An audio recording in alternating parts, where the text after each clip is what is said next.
Fala galera do JCN, sejam muito bem-vindos a mais uma edição do podcast de futebol.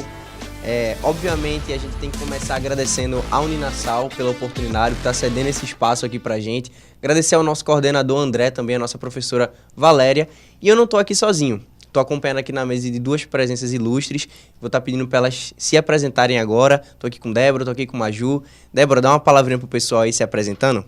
E aí, galera, mais uma vez aqui participando dessa mesa com duas pessoas de excelente categoria. E eu queria só agradecer pela oportunidade, né, de ir mais vezes. E é isso. Vamos para mais papos de futebol, né, que é o que a gente sabe falar. Fala aí, Maju. Oi, gente, eu me chamo Maria Júlia. Só tenho a agradecer também a estar aqui na mesa com vocês. É uma oportunidade boa de falar de futebol, que é uma coisa que a gente adora falar. E é isso, é só agradecer. Isso aí, queria também estar mandando um abraço, né, pro nosso amigo Kiko, que ele tá sempre presente aí acompanhando o JCN em todas as redes. Muito obrigado por essa força, viu? Nosso presidente Edinaldo Rodrigues também, por não tá permitindo que a gente possa estar fazendo isso aqui sem afastar a gente. Como a gente falou de Edinaldo, vamos começar com a primeira pauta da gente. A gente vai estar falando de Brasileirão. Teve as duas primeiras rodadas já finalizadas e a gente poderia estar falando de tanta coisa aqui quando o tema é Brasileirão. A gente poderia falar seja da jogabilidade, seja dos jogadores novos e badalados que estão vindo aqui pro futebol brasileiro. A gente poderia estar falando tanta coisa, mas a gente vai ter que se atentar a alguns temas que vai ano, vem ano e são recorrentes, infelizmente, no nosso futebol. O primeiro deles é que na primeira rodada do Campeonato Brasileiro a gente já teve a primeira demissão de técnico.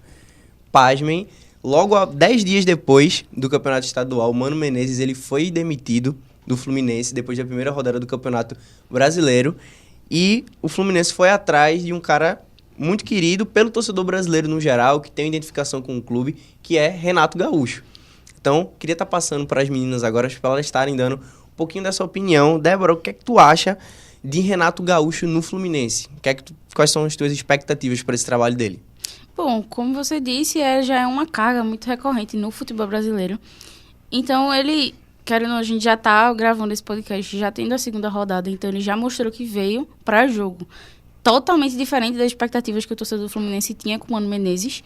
Eu acho que ele veio para jogo sim, tanto é que ele já tem uma bagagem muito grande, né, com o futebol brasileiro. Então, eu acho que ele tem muito a acrescentar no time do Fluminense. E tem time também, né, para conseguir montar aí um esquema tático muito bom. Com certeza. Eu acho, assim, que trazer Renato Gaúcho de volta pro Tricolor é resgatar no torcedor esperança, sabe? Porque ele, como ex-técnico e ex-jogador, é reverenciado. E hoje ele veio pro Fluminense para tentar botar o Fluminense numa boa prateleira do futebol brasileiro, que ano passado o Fluminense não fez uma boa temporada no Brasileirão, lutou ali para não ser rebaixado, e hoje vem tentar buscar uma Copa do Brasil, Brasileirão, que acho que pessoas que estão competindo aí. Verdade. E ainda mais porque é um cara paizão, né? Um paizão que é um grande gestor de grupo, a gente sabe que é a principal característica dele. Bom fosse se a gente só parasse aqui, né? A gente parasse de falar só na ida e vinda de técnicos no futebol brasileiro, mas infelizmente a gente vai ter que estar falando sobre outro assunto que eu acredito desde que eu nasci, já era polêmica toda semana no Campeonato Brasileiro. A gente vai ter que, infelizmente, estar falando sobre arbitragem. Infelizmente, nessa rodada, acredito que uma das piores rodadas em quesito de atuação de arbitragem dos últimos tempos, dos últimos anos do Campeonato Brasileiro. A gente teve erro para tudo quanto é jogo. Tiveram jogos que foram escancarados, que influenciaram diretamente no resultado da partida, assim como outros erros que a gente, infelizmente, até já se acostumou, se tornou corriqueiro no dia a dia, no decorrer dos jogos, e a gente acaba nem falando mais, mas não foram poucos os erros. Então a gente vai estar pontuando aqui alguns deles, a gente vai estar debatendo o que a arbitragem poderia ter feito de diferente, se a decisão foi correta ou não. O primeiro deles foi no jogo da Neoquímica Arena, Corinthians 3, Vasco 0, onde foi uma grande atuação do Corinthians. A gente poderia estar aqui falando, né, sobre como o Corinthians foi superior ao Vasco, mas infelizmente tiveram alguns erros de arbitragem, e o primeiro deles foi o impedimento no gol do Memphis. Memphis que jogou pra caramba nesse jogo contra o Vasco, mas teve um gol, inclusive um golaço. É um pecado, né? Um gol daquele ser anulado. A troca de passes. Muito, assim, o Corinthians Genial. naquele jogo jogou muito organizado e Memphis foi o maior destaque individual da partida. Eu queria saber de vocês o impedimento do gol de Memphis, né? O segundo gol do Corinthians, o possível segundo gol do Corinthians, que foi anulado por impedimento no início da jogada. O que é que vocês acham? Cara, é porque, como você falou, né? O Corinthians chegou muito bem no jogo, muito entrosado. É um time que, querendo ou não, tá entrosado, né? Aquele gol ter sido anulado foi um pecado. Mas, assim, são tantos erros de arbitragem que eu fico até um pouco surpresa. Não só esse tá na pauta, como vários outros em uma rodada só. É um pouco preocupante. Mas eu acho que não valia a tal da anulação. Acho que era meio inválida. Eu revi o lance diversas vezes e não consegui entender o porquê foi anulado. Porque tinha 3 jogadores do Vasco dando posição para Memphis Depay seguir com o lance, com a bola, e eu não entendi o motivo de ser anulado. Para mim, completamente errado. O árbitro da partida, Anderson Daronco, né?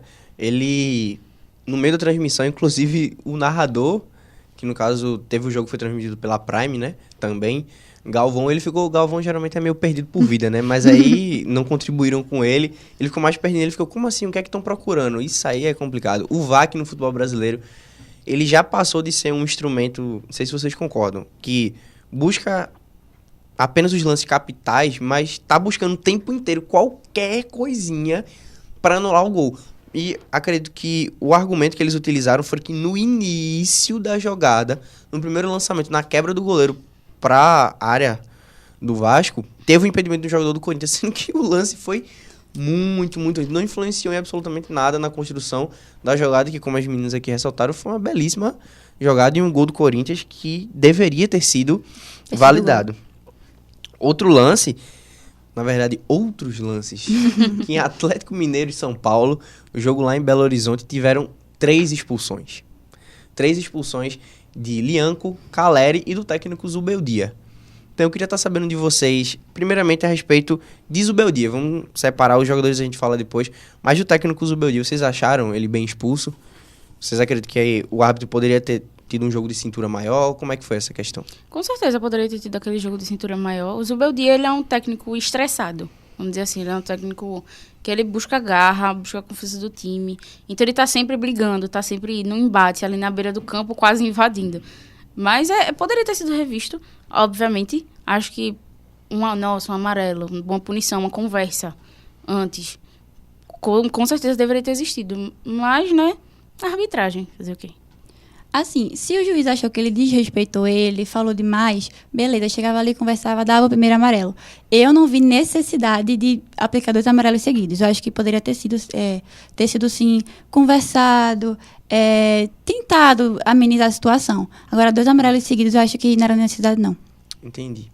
Em relação aos jogadores, né? A gente teve a expulsão, primeiramente, de Caleri que levou o cartão vermelho direto, depois da revisão do VAR, por supostamente ter dado uma cotovelada no jogador do Atlético Mineiro, e depois de Lianco no finalzinho da partida, no finalzinho do segundo tempo, ele foi expulso também por receber o segundo cartão amarelo. Vocês acham que as duas foram justas? Nenhuma das duas? A de Caleri, em minha opinião, revi esses lances. Acho que na de Caleri poderia ter sido um amarelo. Acho que não foi uma cotovelada intencional. De, tipo, você tá num passe de bola ali e ele dá uma cotovelada. Não. Acho que foi um lance que poderia ter sido revisto, com certeza, o vermelho.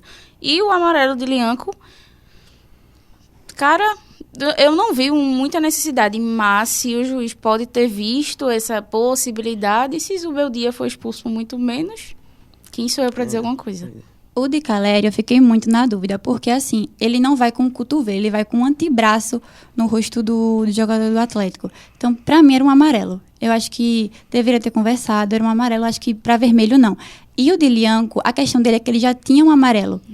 Aí, a disputa com o jogador do São Paulo foi de corpo, só que foi um corpo pesado. Então, acho que sim, deveria ter dado o amarelo. Acho que a expulsão foi certa.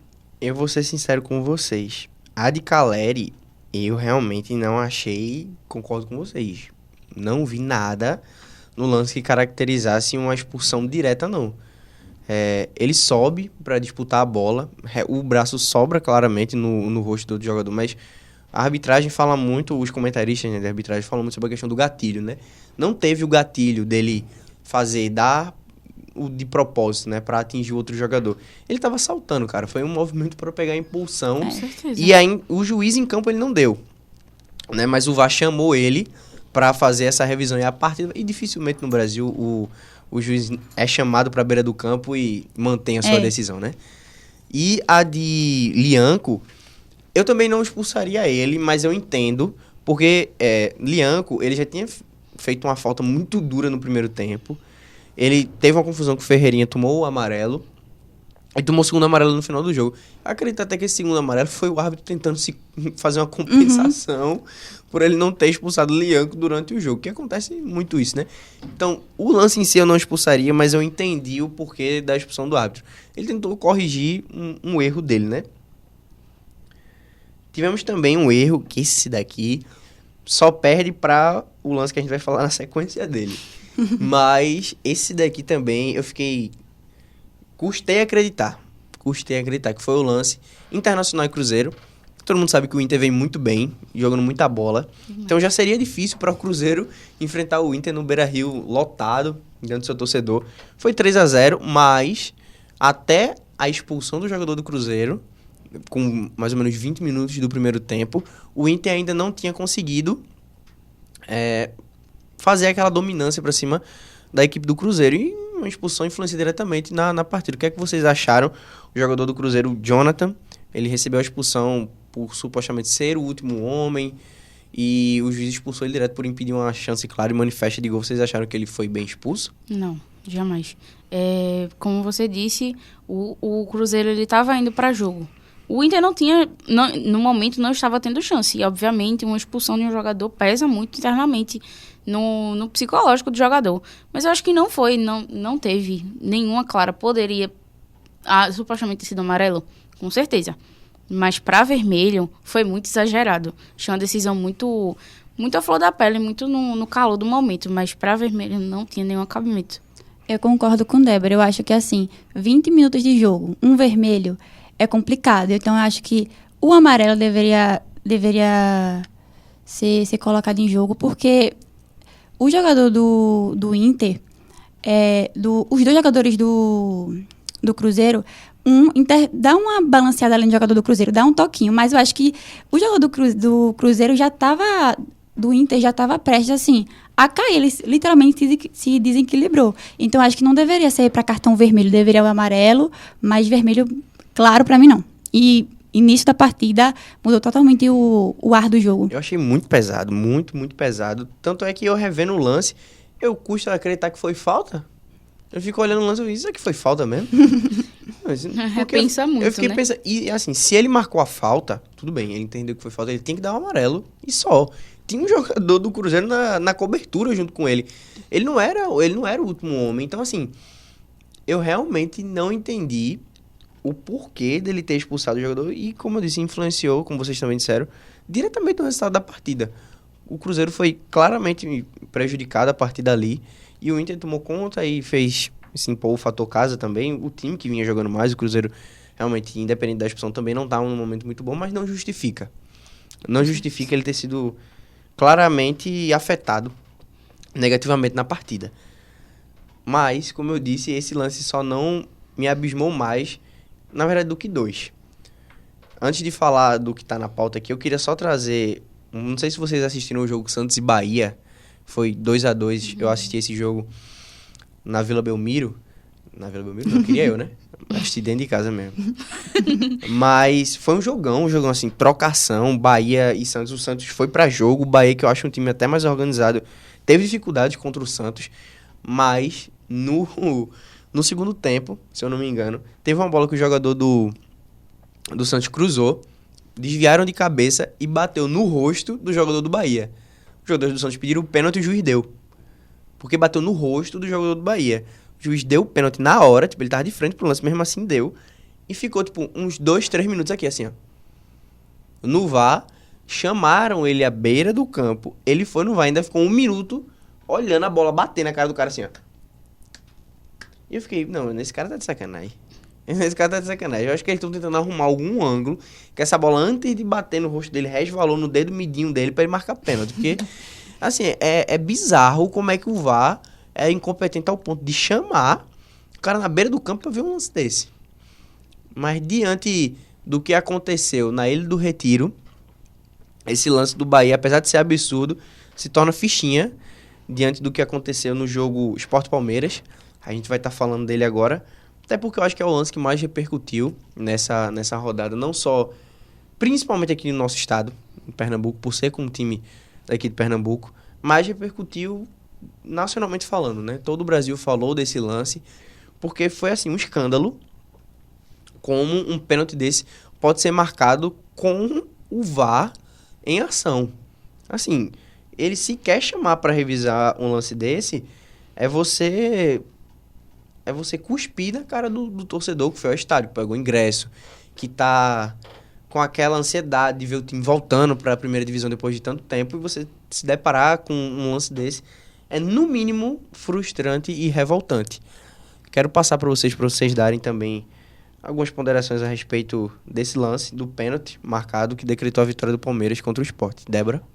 O VAR, atualmente, ele tá longe de ser uma tecnologia que a gente precisa. Porque, com certeza, antigamente, quando existia aqueles lances ridículos que eram marcados, mas que não tinha a tecnologia do VAR, a tecnologia suficiente para isso, com certeza era eficiente, e era muito eficiente. Mas hoje em dia a gente vê não só esses lances que foram citados agora, mas com certeza o que foi mais viralizado no final de semana e no resto de semana, que foi esse pênalti que, assim, é, entre aspas e muitas aspas, um pênalti. Porque Matheus Alexandre, ele não chega nem a fazer cosquinha no pé de Veiga. Então, para ter marcado aquele pênalti, ou era algum esquema de aposta, ou, sei lá, não tenho ideia do que pode ter se passado na cabeça do árbitro. E é só ver histórico, gente. Não dá mais para a gente aceitar que isso vire normalidade. Infelizmente, já virou normal. Ver esses lances, foram 5 lances que não teriam a mínima condição de ter tido ou uma decisão de pênalti, cartões, que não tinha a mínima condição.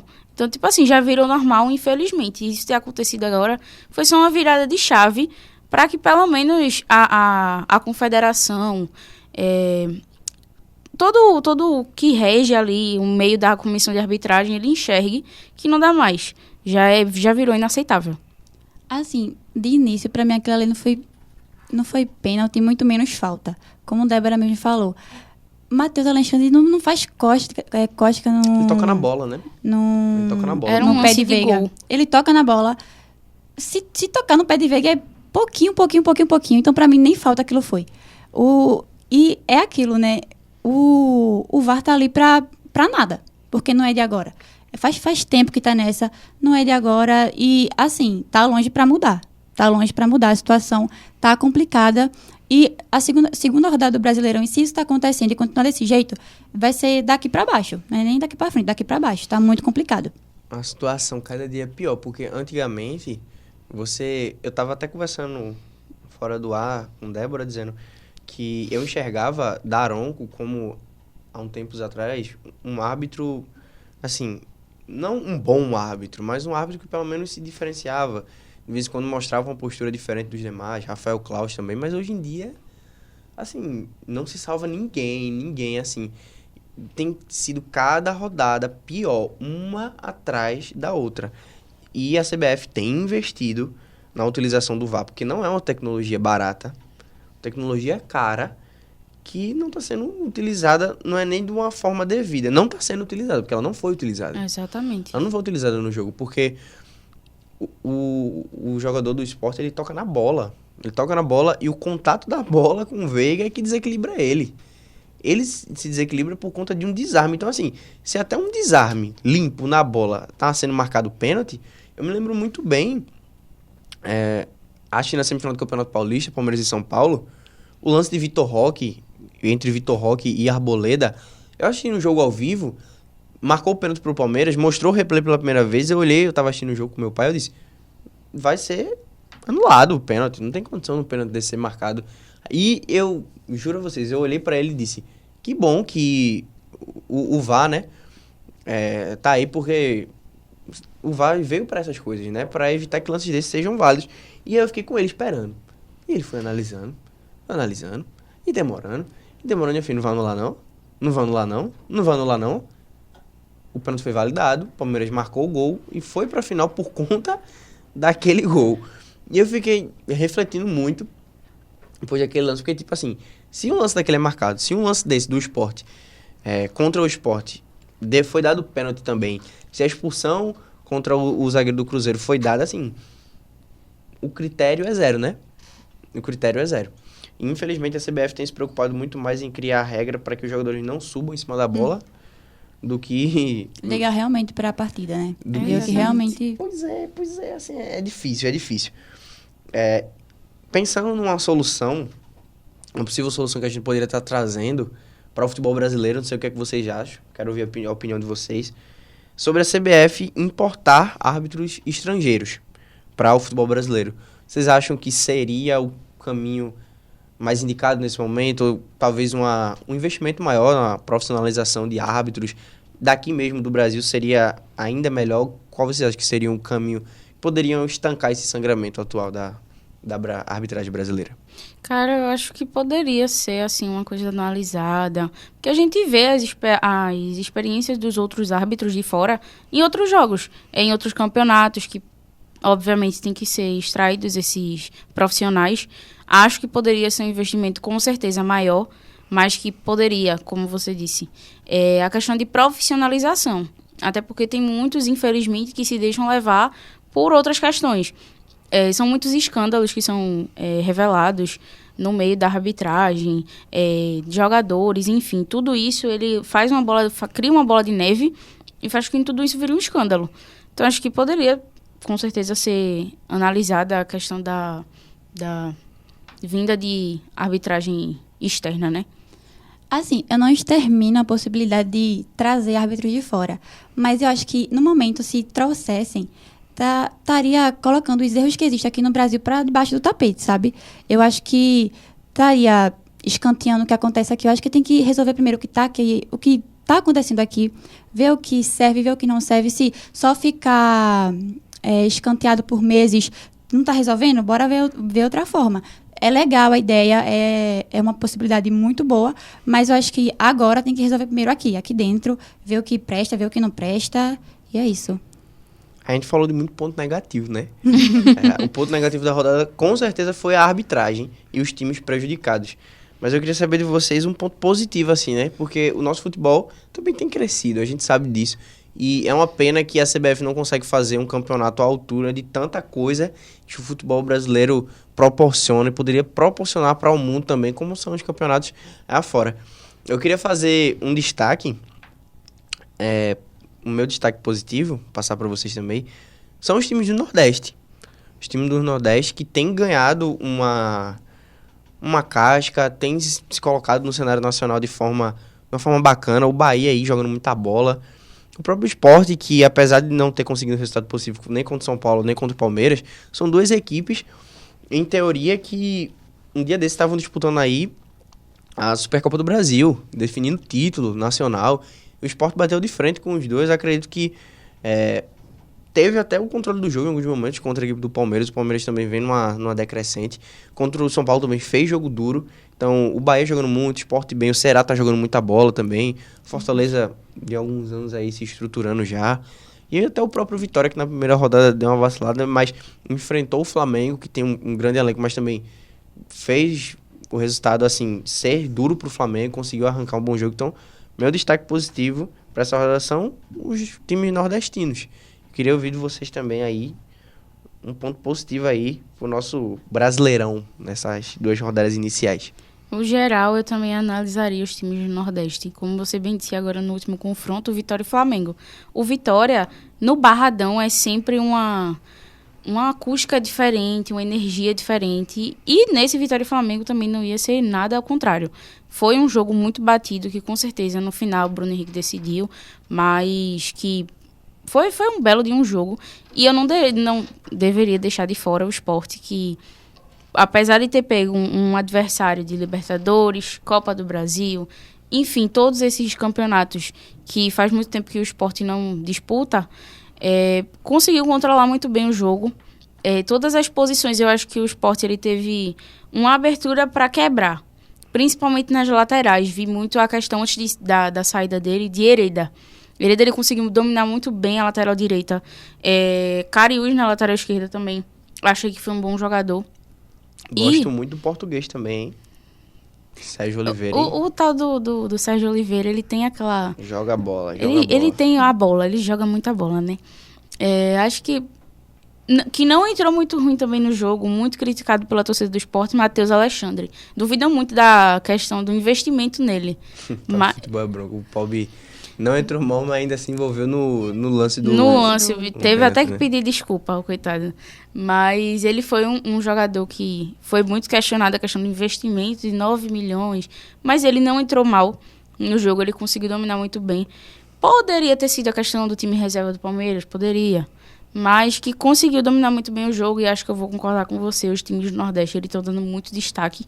Isso é 20% de uma tabela, né? Então, assim, é muita coisa, tem muito a agregar ainda os times do Nordeste no Brasileirão. Eu pensei em 3 pontos positivos que eu gostei de ver nessa primeira rodada, segunda rodada do Brasileirão, que foi a atuação do Corinthians nesse início, ganhou o Paulistão, tá jogando muita bola, tá bonito de ver. Os times do Nordeste nem se fala, Ceará e Fortaleza, mesmo sendo a segunda rodada, tá ocupando ali a parte de cima da tabela, e Alan Patrick e Juba, do Bahia, jogando muita bola, tá bonito de ver. Pra mim, o Bahia pegou jeito, pegou time, sabe? Porque tem um bom time, tá jogando a Libertadores muito bem, e o Brasileirão nem se fala. Então, essa segunda rodada mostrou muita coisa boa também, além dos pontos negativos. Isso aí. Já que a gente tava falando aqui do Sport, a gente tava fazendo alguns destaques individuais, inclusive, para alguns jogadores, e do time como um todo, a gente não poderia deixar de falar da final do nosso campeonato local aqui, né? Final do nosso campeonato pernambucano, que chegou ao fim. Teve um desfecho muito mais dramático do que se esperava, com o Sport batendo o Retrô na decisão por pênaltis na Ilha do Retiro. Então, para a gente estar começando esse tema, eu queria saber de vocês qual foi o destaque do jogo para vocês. Um destaque, em geral, seja de atuação, dos jogadores, um destaque no geral para vocês do jogo.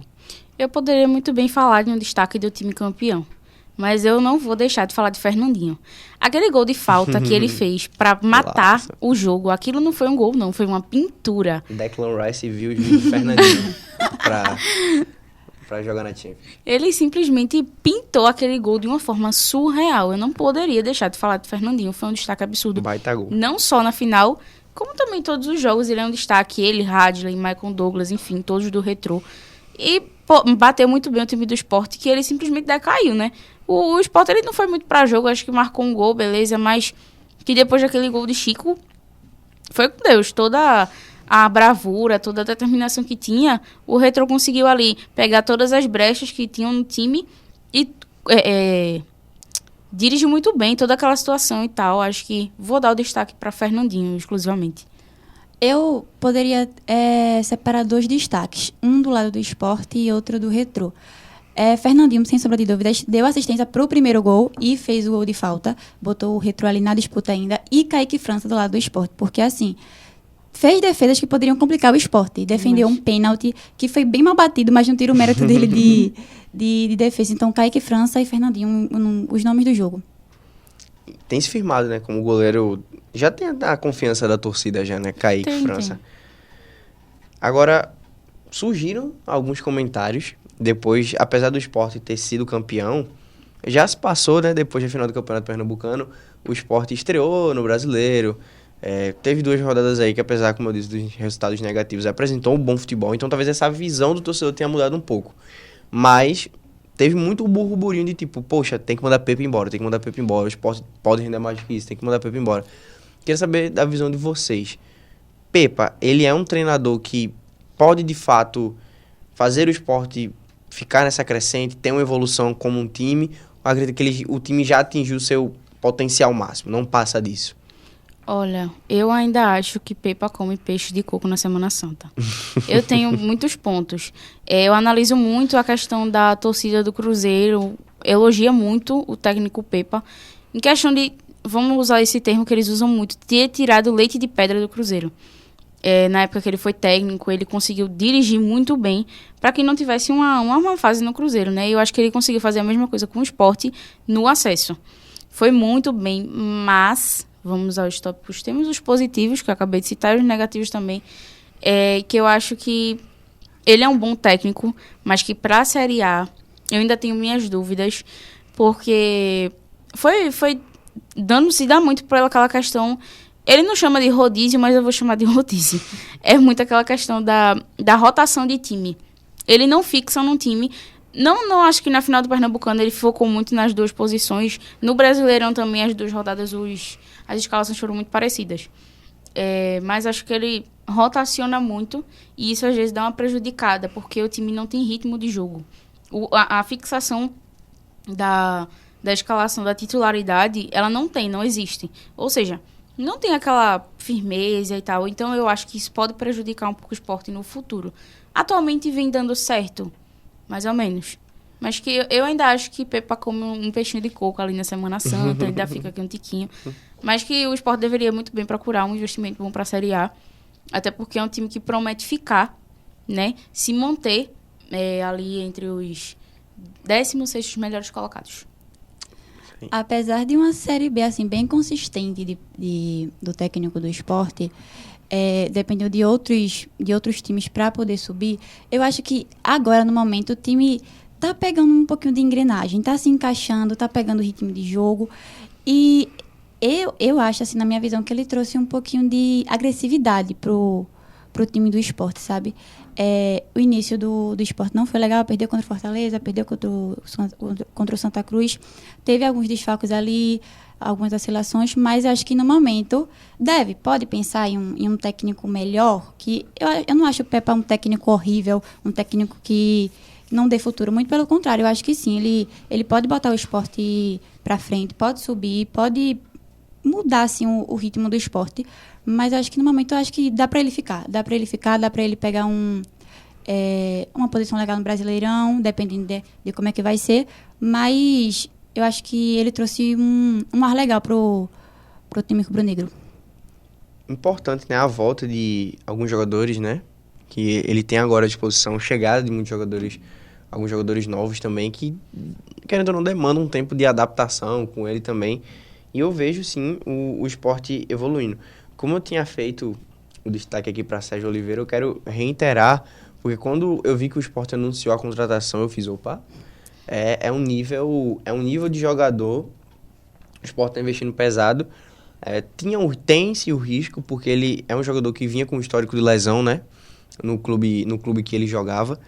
Mas há pouquíssimo tempo, eu me lembro, 2021, se eu não me engano, ele jogando no Porto, claro, foi um time que ele jogou mais tempo na Europa, eliminou a Juventus, na época tinha Cristiano Ronaldo, e caramba, eu lembro que depois daquele jogo, eu fui pesquisar mais sobre ele, vi que ele era jogador de seleção, tudo, porque, cara, ele comeu a bola naquele jogo, jogou muito, muito, muito. Quando eu vi que o Sport tinha anunciado, eu fiz, caramba, esse cara aqui vai sobrar, porque tem uma qualidade técnica diferenciada, e a gente vê isso ao longo dos jogos, né? A falta que ele bateu contra o Palmeiras, caramba, que batida na bola, foi um pecado aquela bola. Ter pegado na trave foi um pecado. Ele é muito bom, Mas ele também foi protagonista no jogo contra o Retrô, porque por uma entrada imprudente, podemos dizer assim, ele acabou sendo expulso, e possibilitou o Retrô pressionar ainda mais o time do Sport, complicou muito a vida do Sport a partir daquela expulsão dele. Queria estar ouvindo de vocês, o que é que vocês acham do lance, foi bem expulso, dava para ter dado uma segurada no vermelho, e aí? Não, acho que deveria ter dado segurada, foi uma expulsão muito certa, porque foi imprudência, com certeza, foi uma entrada muito grave, inclusive teve uma entrada nesse jogo contra o Palmeiras, né, no Brasileirão, não foi dado o vermelho, caberia uma revisão, acho que ele é um jogador muito agressivo. A força, né, que ele utilizou no lance foi exatamente, muito alto, ele tem uma força muito gigante nele, então ele proporciona essas entradas meio involuntárias. Acho que o vermelho ele foi teoricamente bem aplicado, vamos dizer assim. Acho que não teria muito o que fazer, né? Até porque ele já é um jogador com esse histórico, né? Ser bem agressivo nesses casos. Na verdade, eu acho que ele esquece a bola e vai direto no pé, no pé do jogador do Retrô, de verdade. Foi na bola do tornozelo do cara, né? Foi direto no pé do jogador do Retrô. E, infelizmente, no futebol não tem essa de, foi sem querer. Tudo tem uma consequência. E pra mim, cartão bem aplicado, vermelho Inclusive, bem aplicado. É um lance muito perigoso. Que Forte se ele tá demais. com a perna mais fixada, assim, a chance de quebrar ali foi forte. Mas a gente teve outro lance também, que foi a questão do segundo gol do Sport. O Sport começa o segundo tempo, 5 minutos do segundo tempo, o jogo tava 1-1 ainda? 1-1, né? Tava Que o 1-1, Retrô exato. empatou no final do primeiro tempo. 1-1, o Sport faz o segundo gol, e ali todo mundo já achava que tinha acabado, tudinho, mas vem lá o juiz e anulado. Por conta de uma falta na origem do lance. Vocês marcariam a falta, não marcariam? O que é que vocês acham a respeito do lance? Maju? Eu marcaria a falta, porque assim, eu revi o lance e o Sérgio Oliveira não tá com... eu não vi corpo. Eu vi um cotovelo atrás nas costas do Retrô. Então, se fosse um lance corpo a corpo, segue o jogo, tudo tranquilo. Mas como foi nas costas, eu achei que a falta foi certa. Eu também acho, concordo com o Maju. Foi uma falta muito bem aplicada. Teve a origem do gol e tal, beleza, mas acertos são acertos, né? Então acho que foi uma falta aplicada que com certeza tirou o gol do Sport e a oportunidade dele já ser tricampeão nos 90 minutos, né? Mas enfim, jogo é jogo, né? Verdade, tudo bem, eu concordo com o Maju. Foi exatamente essa leitura que eu tive do lance. Inicialmente, quando eu vi o lance primeiro, assim, de cima, sem o replay, eu achei que tinha sido falta. Achei que tinha sido uma disputa normal, porque uma roubada de bola, né, que eu tenho muita raiva disso, que se marca cada faltinha aqui no Brasil quando é disputa de bola. Mas foi, de fato, ele não teve a intenção de disputar no corpo. Foi, de fato, um empurrão, uma carga que ele colocou nas costas. Eu também acho que o gol foi bem anulado. Em tempos de choro e tristeza com a nossa seleção brasileira, infelizmente, todo mundo doído ainda, né, com o que vem acontecendo recentemente com a seleção brasileira, mas os brasileiros seguem se destacando mundo afora, e isso aí não entra na cabeça de muita gente como é que pode, né? Tanto jogador de altíssimo nível, jogando nos campeonatos de altíssimo nível, com grandes jogadores, de grandes equipes, e não conseguem render na seleção brasileira, mas o foco aqui não é a seleção. O foco aqui é a gente, de fato, dar os destaques a esses jogadores que estão mantendo uma sequência, e um deles é um que foi muito criticado, todo mundo sabe disso, ainda é muito criticado, mas é o menino Endrick. Na semana passada, o Real Madrid, antes mesmo do jogo da Champions, teve o jogo de semifinal contra a Real Sociedad em casa, jogo de volta, ganhou o primeiro jogo 1-0, gol dele. No jogo de volta, a Real Sociedad faz o primeiro gol e ele empata, inclusive com um passe de Vini Júnior, um tapa na bola de 3 dedos, ele dá uma cavadinha.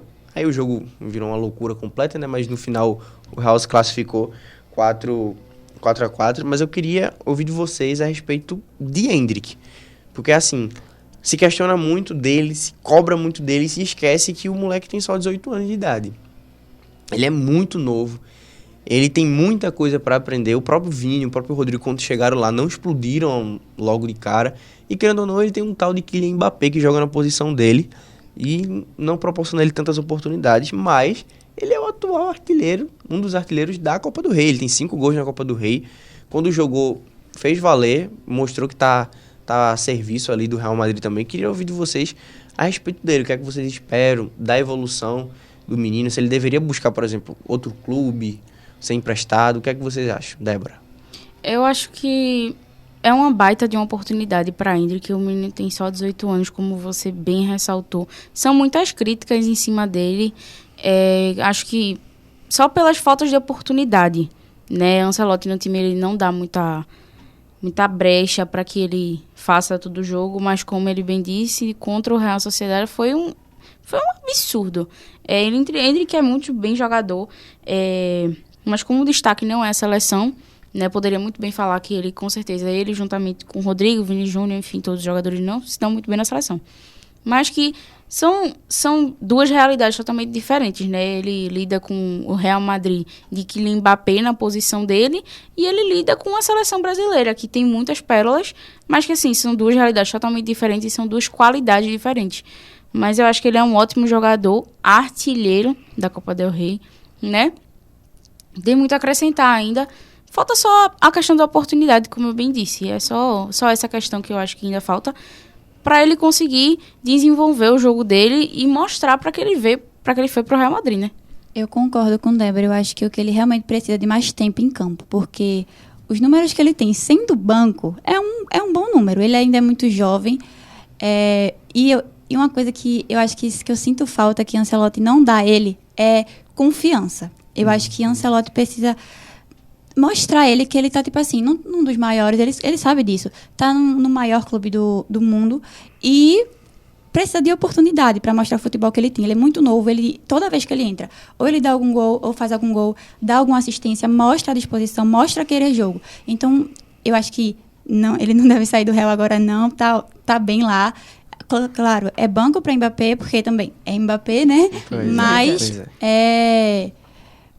os números dele como banco, para mim, é ótimo. É ótimo, assim, no Real Madrid. Inclusive, teve uma declaração, tu falou de um ponto muito importante. O Ancelotti, ele não dá essa confiança pra ele, eu não sinto isso também. Depois do jogo contra o Atlético de Madrid, que o Real se classificou na Champions, se eu não me engano, foi Rudiger que bateu o último pênalti. E ele disse na coletiva depois do jogo que não deixou o Endrick bater porque ele tava, tipo, com a cara de assustado, com medo, meio que dizia que não sentia confiança. Assim, eu entendo perfeitamente, não vejo nenhum problema em ele sentir isso, ele externar isso ao próprio Endrick, conversar com ele depois, mas eu não vejo necessidade dele falar isso abertamente para a imprensa, falar para o público, porque gera até, o moleque já tem uma certa rejeição. Pasmem, muito mais nós brasileiros mesmo.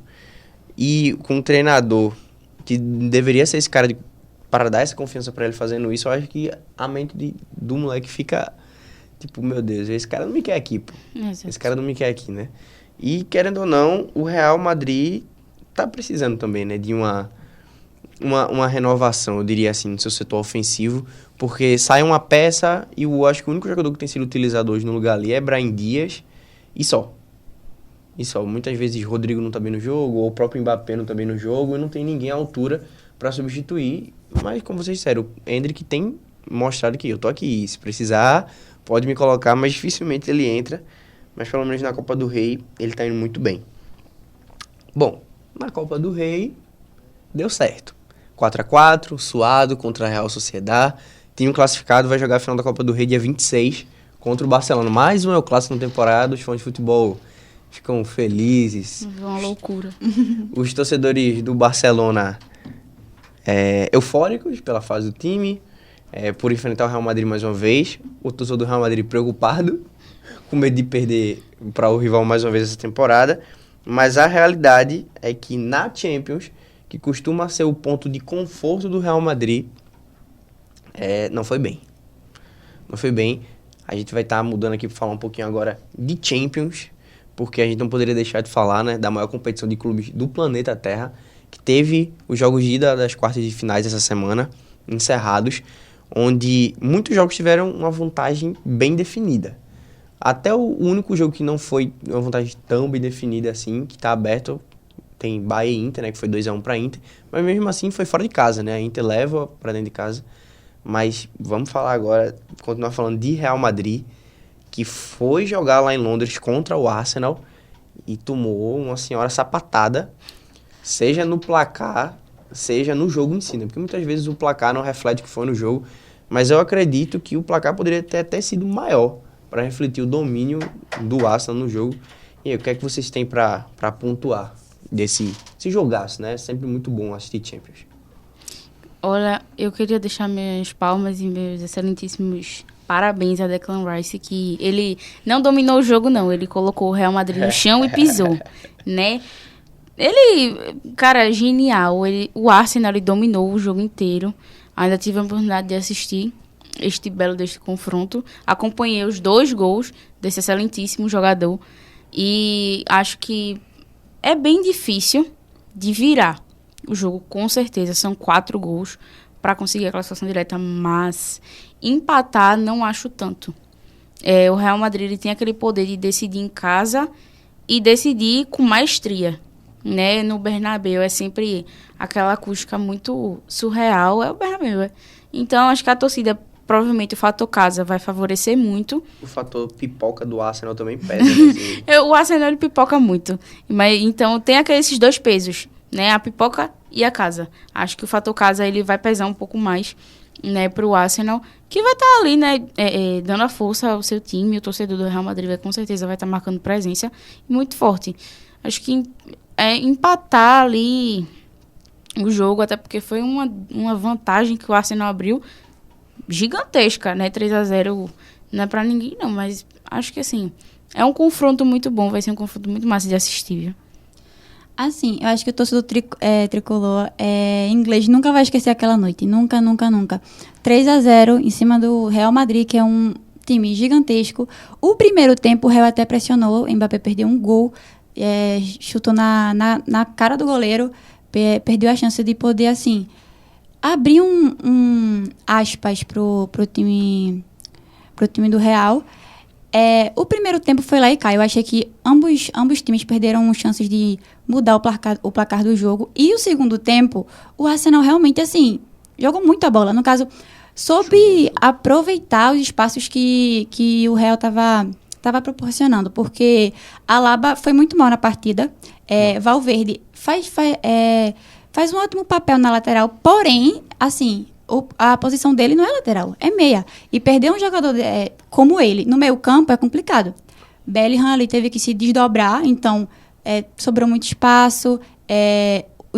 O ataque do Arsenal soube aproveitar. E o jogo de volta na casa do Real pesa muito. Mas assim, o Real, para poder mudar, empatar ou até ganhar em tempo normal, vai ter que mudar muita coisa. Vai ter que... O fator casa pesa, porque é o Bernabéu, a gente sabe o que o Real já fez, mas assim, vai ter que jogar muita bola, mostrar disposição mesmo para poder empatar ou até reverter o placar em tempo normal. Eu também acho que a vantagem é muito boa. Se fosse qualquer outro time, eu já diria que o jogo está decretado. Já tinha finalizado, o Arsenal estava na semifinal. Mas pelo fator Real Madrid, eu não coloco, porque a gente já viu, né, o Real fazer coisas inacreditáveis se tratando de Champions. Champions e Real é um casamento quase que perfeito. Então a gente não pode nunca duvidar dessa equipe. Mas vale ressaltar que a equipe do Real tá sofrendo essa temporada, tá sofrendo. O fato de Valverde estar tendo que jogar na lateral direita só escancara que o time, por exemplo, não tem um lateral direito de ofício depois da lesão do Carvajal. Tá sofrendo, principalmente com a parte defensiva. Então, eu até acredito que pode buscar o placar, mas sem tomar, até porque vai ter que se abrir ainda mais. É difícil, mas nunca duvido do Real Madrid. E eu queria fazer um destaque para esse jogo também, que eu tinha visto esse moleque jogar pouco, mas quando eu vi a escalação do Arsenal, o Arsenal com alguns desfalques, né? Gabriel Magalhães machucou sério, vai ficar um tempo aí, tava até de muleta no estádio, talvez o principal defensor do Arsenal, ele e Saliba. O que é que faz o Arsenal? Ele entra com a linha de defesa com Kivior, Timber, Saliba e o menino, Lewis Kelly, na lateral esquerda. Inicialmente eu fiz, Lewis Kelly, isso é nome de jogador. Mas aí, eu lembro que eu já tinha visto ele jogar algumas vezes na Premier League. Arteta joga ele pro meio, quando o Arsenal faz a saída de bola. Os três zagueiros, Saliba, Kivior e Timber, fazem a saída, ele se junta no meio, junto com Partey, Declan Rice avança junto com o Odegaard, e aí congestão no meio. O Real tenta marcar o meio, deixa espaço nas pontas. Saka, deita e rola pra cima de Alaba, que foi muito mal na partida, não conseguiu. Mal. Martinelli também, no X1, ofensivo, muito bom. E aí o que acontece? Bellingham vai tentar fechar Martinelli, alguém vem tentar auxiliar Alaba na marcação de Saka, abre espaço no meio. Então o Arsenal ficava nesse jogo, meio fora, e controlando o jogo com posse. No segundo tempo teve momentos que o Real parecia estar numa roda de bobo.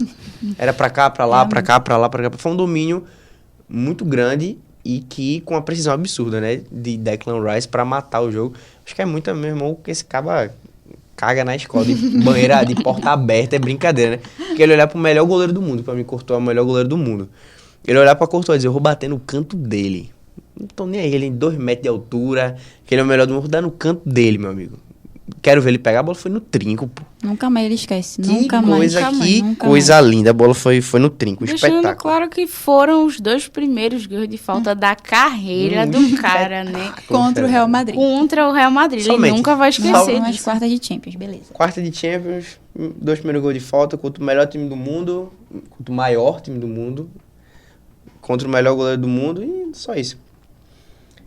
A gente teve também outros 3 confrontos, né? Teve Arsenal e Real Madrid, mas também teve, simultaneamente, Bayern e Inter de Milão.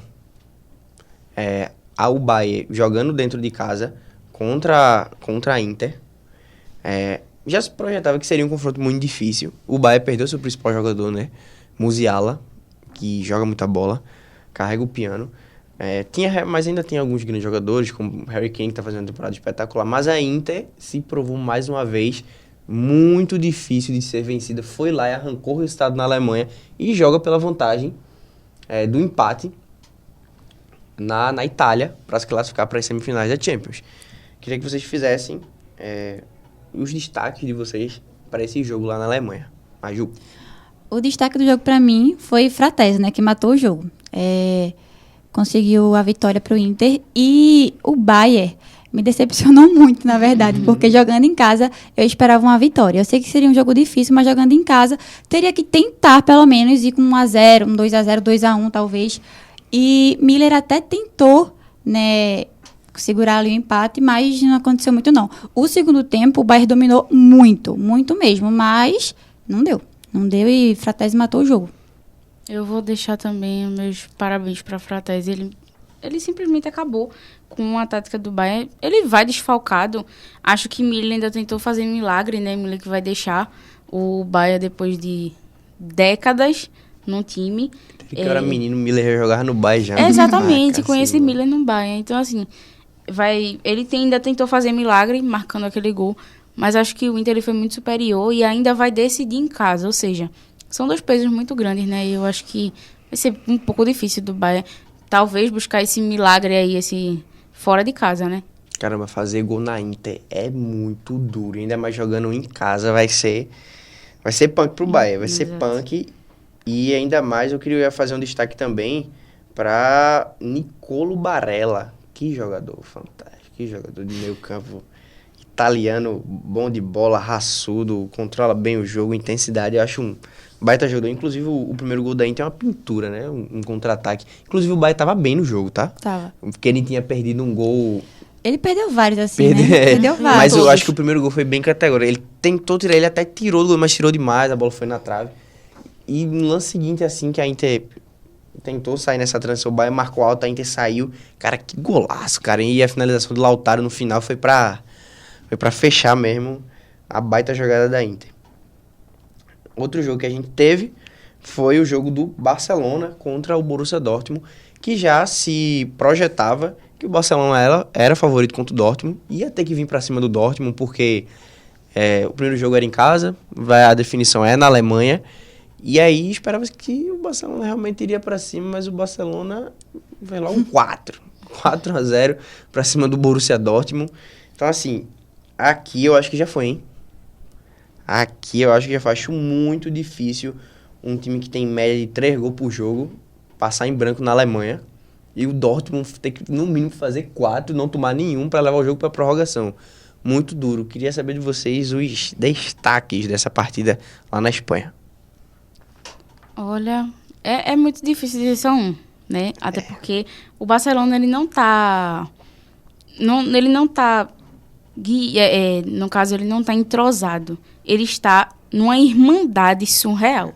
Bizarro. Não dá para desbancar o time do Barcelona atualmente. Já vimos outras muito boas fases, né, do Barcelona, mas essa pode sim se acrescentar numa delas. É uma fase descomunal. É muito difícil o Borussia ele abrir 4 gols e contar com que o Barcelona não faça nenhum. Muito difícil, obviamente, né? Mas acho que é um jogo que vai ser bom de ver. Acho que pelo Dortmund não jogar em casa, né? Vai ter esse fator aí. Não sei se vai ser possível essa virada, né? Essa virada não, né? Vai ter que ser uma goleada, vai ter que ser um baile pra ver se dá resultado, né?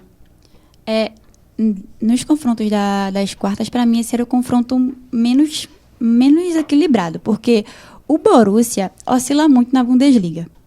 O Barcelona nem se fala. O futebol que o Barcelona vem jogando é um futebol que, assim, quem torce pro Barcelona fazia tempo que sentia saudade de ver esse time do Barça jogar. Mesmo com o Messi, né? Mesmo com o Messi. Então, assim, abrir 4-0 dentro de casa, o Borussia lá na Alemanha vai ter que fazer o milagre da vida dele. E Débora até falou da irmandade que eles têm. O primeiro gol de Lewandowski com a tabela de cabeça com Rafinha, pra mim eu fiquei, meu Deus, que intimidade é essa deles dois? Exatamente. Porque com um passe de amor, né? Sim, porque assim, é uma intimidade, todos ali se apoiam, até Yamal saiu pra entrar de Ansu Fati. Belíssima atitude, hein? Muito bonito. Então, assim, dá pra ver que eles estão dispostos a tudo ali na Champions, sabe? E é o favorito a vencer. Também acho, até porque o time... Cara, o Barcelona joga no limite e já se projeta que, caramba, esse limite vai estourar em algum momento o Barcelona não vai conseguir manter. Mas nessa, falta 2 meses para finalizar a temporada e o Barcelona segue no limite. Segue jogando com a linha de defesa na frente da linha do meio campo, lá em cima, marcando lá em cima, pressão. E, cara, meu destaque vai para Rafinha. Não tem como deixar de falar o cara... Temporada animal de Rafinha, assim. E ele se envolveu, né, nessas polêmicas, nessa última data FIFA. Com certeza, ele deixou claro na entrevista, quando perguntaram, Rafinha, e a cabeça, como tá? Ele disse, tá melhor. Deixando claro que afetou ele, de fato. Ele até não voltou meio desligado nesses jogos da data FIFA. Então, esse jogo de ontem foi pra reafirmar, de fato. Cara, eu sou jogador que sou artilheiro da Champions, se tornou o líder de assistência da Champions, são 19 participantes, empatou com o Roberto Firmino. Já é o jogador brasileiro com mais participações em gols na história da Champions em uma única edição. E com certeza, assim, ele tem possível jogo de volta contra o Borussia, 2 jogos da semifinal, uma possível final, ele vai passar. Então, assim, é uma temporada memorável de Rafinha e do time do Barcelona. Que pode acabar não ganhando nada, né? Pode acabar sendo eliminado na Champions, perdendo o Espanhol e perdendo a final da Copa do Rei. Mas até o momento, com certeza é o favorito. E é o time que mais encanta na Europa nesse momento. Mas existe um time lá na França que já é campeão francês, invicto até o momento, e que deu um show de bola também contra o Aston Villa, hein?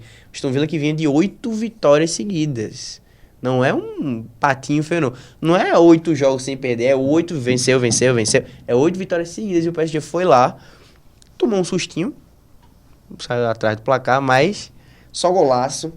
PSG 3, Aston Villa 1, destaques para o time de Paris, meninas.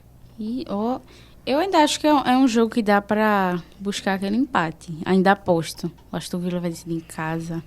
Então, acho que é esse fator casa. Mas como você bem ressaltou, campeão francês desbancou um time que estava de 8 vitórias seguidas.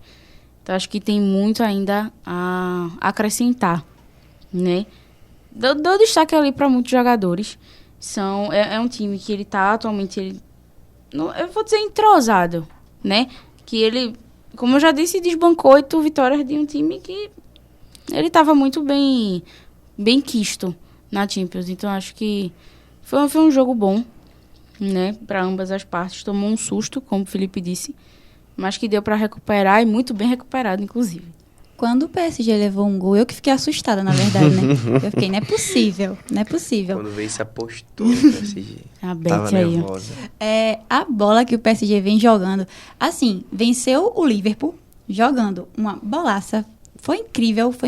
Caramba, quem teve a oportunidade de assistir foi jogaço. Eu queria destacar a Doué, que ele vem jogando muito. Cara, o que ele vem fazendo é assim, o time do PSG é um time sem estrelas, é um time que a gente não esperava muita coisa, porque eu particularmente não esperava muita coisa, veio da fase de grupos, né, como posso falar? Fase classificatória, né? Da fase classificatória, ali, tava me bambeando ali, e assim, desbancou o Liverpool, eu ainda acho que em casa, o Aston Villa, mesmo em casa, eu acho que não vença, eu acho que o PSG passa para as semis, jogando muita bola. Assim, e eu também me surpreendi, eu pensei que ia ser um empate, um jogo lá e cá. Por quê? Porque, como o Felipe falou, o Aston Villa vinha de 8 vitórias seguidas. Então, assim, não seria um jogo tão fácil para o PSG, mesmo jogando em casa. Mas mostrou o contrário. E vai ser difícil o Villa reverter o placar em casa, eu acho. Destaque também para Luiz Henrique, né? O Maju falou muito bem. Nenhum jogador assim de um destaque muito grande, estrelismo muito grande. O camisa 10 é Dembélé, que acho que a torcida do Barcelona chutou. Ele vai embora daqui, pelo amor de Deus, ninguém quer mais. E hoje o cara jogando muita bola, todo do PSG ama ele. O time tá jogando realmente, todo mundo tá muito bem. E pra gente tá finalizando, eu queria saber de vocês os palpites para jogos da volta que ocorrem na semana que vem, para a gente conhecer os classificados para as semifinais da Champions League dessa temporada. Começando com Débora. Começa aí Arsenal e Real Madrid. Eu vou pelo meu realismo. Como eu bem disse no bloco, é um jogo no Bernabéu, é jogo de Real Madrid. Eu poderia apostar muito bem nessa vitória do Arsenal, assim, com um golzinho ali, porque desbancou o Real Madrid com aqueles 2 gols incríveis, mas eu vou de um palpite maluco. 3-0 Real Madrid.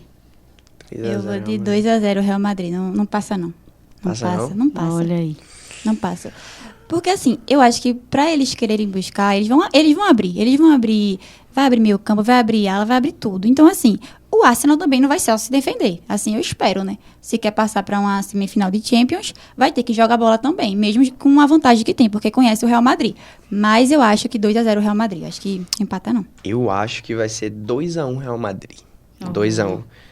O Real abre 2-0, tá naquela pressão, o Arsenal vai lá e tchum, balde de água fria. E aí morre ali mesmo. Agora, Bayern e Inter de Milão, jogo na Itália. Maju. 2-1 Inter. Eu acho que... 2-1 Inter. 2-1 Inter. Acho que o Bayern não... Se não conseguiu em casa, jogando assim, com o time italiano, que o Inter vem muito forte, não vai muito pra frente, não. O Bayern me decepcionou, particularmente me decepcionou. Então, 2-1. 2-1 Inter. Eu vou no mesmo palpite, 2-1 Inter. É um jogo na casa do Inter, com... O time do Bayern, ele tá meio distante, eu acho que tá meio disperso. Acho que Miller fez um milagre, mas é jogo de Inter.